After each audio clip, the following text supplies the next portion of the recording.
Di masa sekarang ini, banyak dari kita yang mengalami beragam kesulitan dalam hidup, baik di usia muda ataupun pada orang-orang yang sudah berkeluarga sekalipun. Beragam permasalahan yang kini dihadapi oleh orang-orang di masa ini, baik itu pengangguran dan sulitnya lapangan pekerjaan,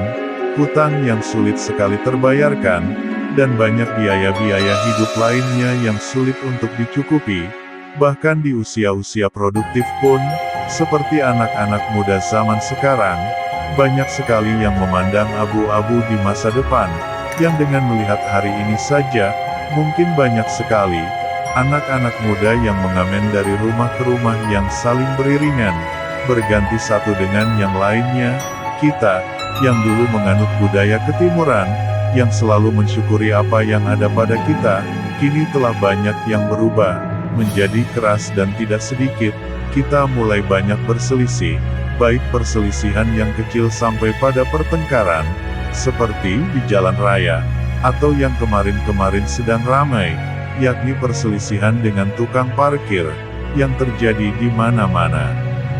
Dan hal itu terjadi dikarenakan, karena saat ini kehidupan di negara ini sedang tidak baik-baik saja, yang membuat kita ini sedang ditekan oleh kesulitan itu, pada sebuah peristiwa-peristiwa yang keras dan kasar. Mungkin rasanya, hal ini harus segera dihentikan, dan sudah saatnya bagi kita semua, untuk kembali pada Islam dan tuntunannya, sebagai solusi atas semua permasalahan-permasalahan yang kita hadapi saat ini. Kita harus menghentikan kekerasan dalam hati kita, dan melembutkan hati kita dalam memegang Islam, yang niscaya hanya dengan kelemah lembutan hati kita lah, Islam akan menuntun kita dan Al-Quran akan menjadi petunjuk buat kita semua. Kembalikanlah rasa sulit, rasa lelah kita, dan permasalahan-permasalahan hidup kita, untuk mengingat Allah Subhanahu wa Ta'ala, maka sesungguhnya Allah tidak lupa sedikit pun dengan kita. Sesungguhnya, kita ini diciptakan untuk hidup di dunia ini dengan sangat serius. Allah Subhanahu wa Ta'ala menciptakan kita semua tidak secara main-main. Beragam cobaan hidup yang datang pada kita semua, itu semua sudah ada takarannya masing-masing. Allah Subhanahu wa Ta'ala tidak pernah memberikan beban pada hambanya dengan melebihi apa dari kemampuan hambanya tersebut.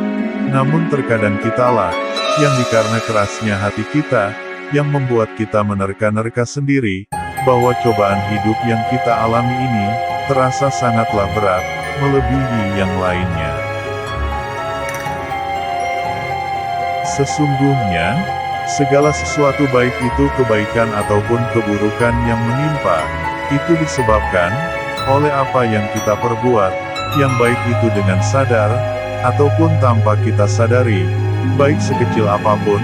ataupun sebesar apapun, yang mana segala sesuatunya itu akan menimpa pada diri kita sendiri, dan Allah Subhanahu wa Ta'ala Maha melihat apa-apa yang kita perbuat baik kecil ataupun besar, baik itu perbuatan baik ataupun buruk. Maka, bersabarlah dan sholatlah, karena sesungguhnya, bagi seorang mukmin itu, segala kebaikan akan menjadi pahala dan rizki yang baik, dan segala keburukan dan musibah, baik itu rasa sakit, rasa lelah, rasa sedih, yang menimpa seorang mukmin itu, maka akan menjadi sebagai pelebur bagi dosa-dosa mereka, dan bahkan jari yang tertusuk duri pun, itu juga sebagai pelebur dosa. Dan untuk orang-orang yang sedang dalam kerugian besar saat menjalankan usahanya, maka bersabarlah,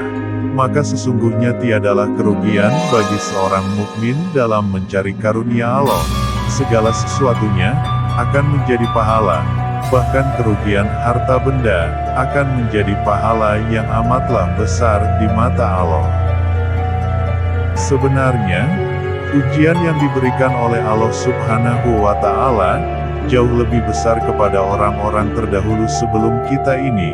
mulai dari kekurangan harta, kelaparan, aniaya, caci maki, dan hinaan-hinaan, seperti yang dilakukan oleh orang-orang fasik, dan orang kafir terdahulu kepada orang-orang saleh, dan bahkan sampai terjadi kepada para nabi dan rasul terdahulu.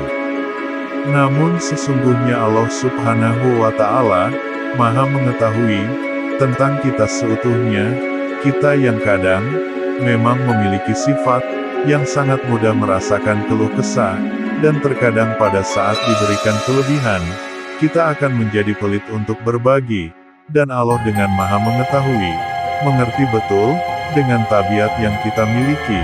Maka, Allah Subhanahu wa Ta'ala menyeru kepada kita, agar supaya kembali mengingat kepadanya, dan berdoalah kepadanya, seperti dalam surah Al-Baqarah di ayat terakhir, kita memohon kepadanya, agar supaya meringankan cobaan yang dihadapi saat ini.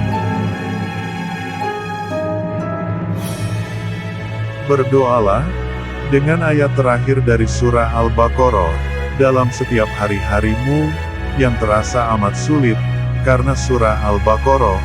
adalah sebuah surah dalam Al-Quran, yang mengandung banyak manfaat bagi kita semua, dan bersungguh-sungguhlah dalam doa kita itu, kuatkanlah ikhtiar kita, jalinlah tali silaturahmi dengan sanak keluarga dan para sahabat kita, dengan jalinan yang baik, karena boleh jadi,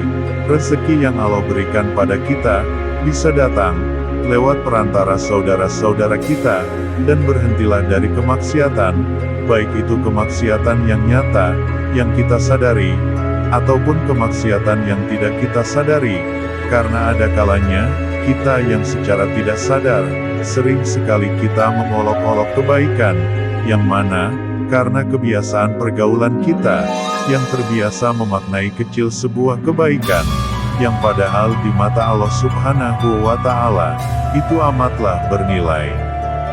Dan terkadang kita juga melalaikan salat kita, puasa kita, yang dengan kebiasaan hati kita, yang selalu keras terhadap diri kita sendiri, yang membuat kita jauh dari rahmat Allah Subhanahu wa Ta'ala, maka kita harus melembutkan hati kita, tidak seharusnya memandang kecil kebaikan, walaupun berupa pengajaran yang sederhana, dari orang yang tidak pandai dalam berbicara pun, cobalah untuk menghargai, walaupun itu tidak bisa menyentuh hati kita. Karena,